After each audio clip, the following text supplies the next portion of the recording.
பிரிட்டன்ல Holi Middleton அப்படின்னு சொல்லிட்டு ஒரு லேடி வந்து ஆன்லைன்ல ஒரு டாக் ஆர்டர் பண்றாங்க. அந்த டாக் பொறந்தே 8 மாசம் தான் இருக்கும் வீட்டுக்கு வரும்போது. ஸோ அதுக்கு வந்து பெக்கின்னு சொல்லிட்டு பேரும் வைக்கிறாங்க.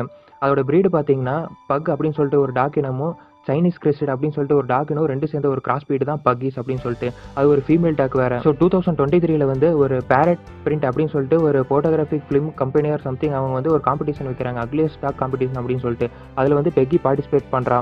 பண்ணி அந்த டைட்டிலையும் பெறா. அதாவது பிரிட்டனோட அக்லியஸ்ட் டாக் அப்படின்னு சொல்லிட்டு. அந்த டைட்டிலை பெற்றதுக்கப்புறம் அந்த பிரிட்டன்ல வந்து இந்த டாக் வந்து ரொம்பவே ஃபேமஸ் ஆயிருது. நெக்ஸ்ட் ஒரு டிவி ஷோஸ்லயும் என்டர் ஆகுது. அதுக்கப்புறம் தலைவர் ரேன் ரெனால்ட்ஸ் கண்ணிலையும் பட்டுருது இந்த டாக். தலைவன் ஒரு போஸ்ட் போட ஆரம்பிக்கிறான். என்ன போஸ்ட்னா, அந்த பெக்கி வந்து டெட்பூல் சூட்ல இருக்கிற. அதுக்கப்புறம் தான் தெரிஞ்சது டெட்பூல் அண்ட் வுல்வரின் படத்துல இந்த டெட்பூலோட வேரியண்டா ஒரு டாக் போல இருக்க போகுதுங்கிறது. இந்த படத்துக்காகவே பெக்கி வந்து ஒரு அனிமல் ட்ரெயினர் வச்சு நல்லா ட்ரெயின் பண்றாங்க. அந்த பக்கியை ஒரு எப்படி ரேன் ரெனால்ட்ஸ் பார்த்தாவே ஜம்ப் பண்றது எப்படி, லிக் பண்றது ரேன் ரெனால்ட்ஸ், இந்த மாதிரி நிறைய ட்ரைனிங் கொடுத்து அந்த படத்தை வந்து ஷூட் எடுக்கிறாங்க. அதுக்கப்புறம் என்ன, ஒரு அக்லி ஸ்டாக்கா இருந்து ஒரு ஹாலிவுட் அனிமல் ஸ்டாராவே